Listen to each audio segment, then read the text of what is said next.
Okay, let's dive right into this explainer and completely deconstruct the architecture of a modern digital reading platform using some raw site data. We use these interfaces literally every single day to consume our favorite media, but we rarely stop to actually look at the scaffolding that holds them up. So today, we're unpacking the foundational blueprint of MangaDex. It's this massive hub for global readers, and we're going to figure out exactly how a site organizes millions of pages of content, caters to a worldwide audience, and most importantly, keeps readers completely hooked.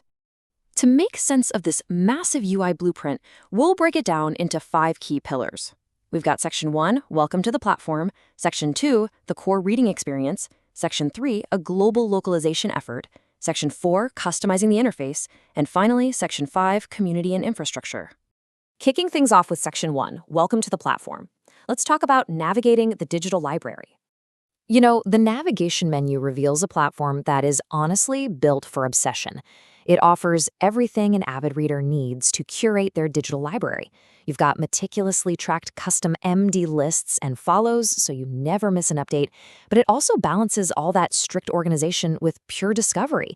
You've got an advanced search for specific hunting, recently added pipelines, and even a random button for when you just want the platform to surprise you.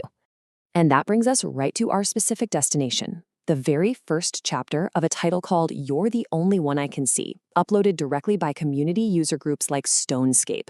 And honestly, the premise here is just fantastic. Get this. Following the advice of his imaginary friend Jason, who literally told him, treat all girls like stones, our main character, Park Jin-yong, starts seeing every single girl as a stone. It's a hilarious coping mechanism. But then, Sunwoo, a female student who does not look like a stone, suddenly appears before him. And for the first time in 5 years, just the sight of a girl's face sends Jin-yong's happy little circuits into total overdrive. It is an incredibly engaging hook, and it's brought to us by a group perfectly named Stonescape. Look at the immediate social proof here. Right on Chapter 1, before you have even scrolled through the volume, it has already generated 86 comments. People are instantly reacting to Jin-yong's circuits going into overdrive. A high comment count like this acts like a huge beacon for new users, signaling, hey, this is a story absolutely worth investing your time into. Moving right along to Section 2, the core reading experience, engineering the perfect flow. The reader settings here are stripped down to pure utility, allowing you to sequence your exact reading style. A user can jump into the menu, set a long strip layout for seamless vertical scrolling, toggle the reading direction to left to right, and completely hide the header. It brilliantly illustrates a crucial design philosophy: eliminate all visual distractions. The interface just gets completely out of the way so you can focus purely on the art and the story. And I love this detail, a simple decimal progress tracker starting at 0.00%. It is minimalist design at its absolute best. It gives you this granular, almost scientific sense of exactly where you are in the chapter, keeping you perfectly oriented without cluttering the screen with clunky, annoying progress bars. Let's jump into Section 3, a global localization effort, connecting readers worldwide. Now, you might be wondering, with manga having such widespread global appeal, how does a single site accommodate literally the entire world? Because, let's be real, centralized translation teams would take years and millions of dollars to translate a library this massive. Well, the magic answer is 61. That is the staggering number of distinct chapter languages supported in the content filter.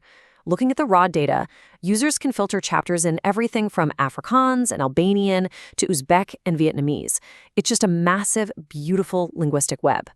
The really crucial point here is the contrast between the official and the community-driven localization. On one side, you have the official interface languages in beta, things like English, Spanish, French, and Brazilian Portuguese. But on the content side, the chapter languages explode into 61 categories. We're talking languages like Chuvash, Esperanto, and Javanese. It proves that the platform totally relies on a decentralized, crowdsourced model.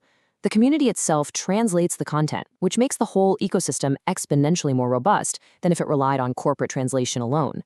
All right, Section 4, customizing the interface, making it your own. Think about it. If a reader is going to spend hours upon hours staring at a screen, flipping through chapters, and reading thousands of words, how does the site actually prevent eye strain and user fatigue? The settings theme menu isn't just your standard toggle between light or dark. The data shows it offers highly specific aesthetic profiles. Sure, you have standard light and dark, but also slate for a muted, cool-toned gray that's super easy on the eyes, and Dracula for a high-contrast dark mode. You can even choose system to auto-match whatever your operating system is currently doing, or just go entirely custom. It's all about creating maximum comfort for long-term reading. Finally, we reach Section 5, Community and Infrastructure, the backbone of the platform. Surrounding this highly customized reading experience is some very serious corporate and community scaffolding. The platform perfectly balances active user engagement through forums, groups, and a notice board with very strict legal guardrails. We can clearly see dedicated sections for compliance, rights holders, and a copyright center. It's a really delicate ecosystem, balancing the free-flowing passion of fan translators with the undeniable legal realities of hosting global media. Rooted way down at the very bottom of the page interface, this version stamp grounds this massive, ever-evolving digital ecosystem in its current May 2026 iteration. It's a cool little reminder that this platform isn't just static. It's a living, breathing piece of software constantly being updated, tweaked, and optimized behind the scenes. Ultimately, looking at this call to action right on the platform, we have to step back and ask a bigger question. Despite all this incredibly complex infrastructure, the 61 languages, the custom Dracula themes, and the meticulous legal compliance, doesn't this final quote prove that even the absolute most robust digital platforms still rely entirely on the passion, engagement, and financial support of everyday users to survive? It really makes you wonder, as we consume so much digital content daily, what other massive digital ecosystems are quietly being held up by the sheer willpower of their communities? Definitely something to think about next time you load up Chapter 1.